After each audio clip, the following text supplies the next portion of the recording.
I think maybe the tougher guys outside the Royal Marines, there's tough minds in the Marines, but I remember coming across the Golden Gloves champion, one of my defeats near the end of my amateur career, and this guy was he'd worked all day. We were in the Royal Marines, a Royal Navy boxing team. We were training all day. We were like pro athletes, and then I started to realize, that the mindset that the civilians have can be a lot stronger than the mindset of the Marines, because we were kind of given everything. Whereas they had to work hard, go to the gym, put the time in the morning, put the time in the evening. So their drive and the dreams were bigger. In my regards, I think I became a little bit pig-headed, perhaps.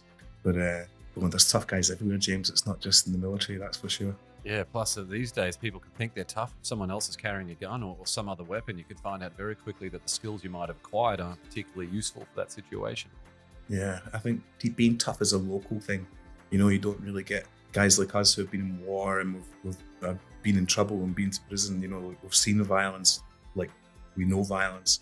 And when you become destined not to be violent all the time, still no one who's a bully is going to bully me. But my attitude had to change towards violence. And I think it's a great period of my life where I was just so violently minded that it took years of deliberate effort to not be so violent-minded.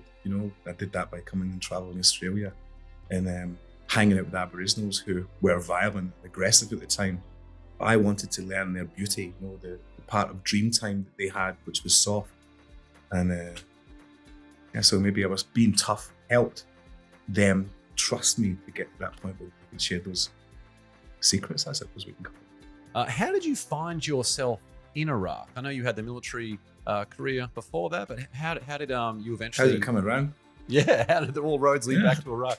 That's a great question. It's about everything you talk about. It's about dreams and setting goals and looking further than where I was. So when I left the Marines, I went traveling around Australia and became spiritually aware, and thanks to the Aboriginal people. And then I came back and I was trying to tell people about this experience, but back in the 90s, that was way beyond people's even comprehension to understand self-development or meditation or listen to a tribal guy's point of view to help you dream at nighttime a lot easier.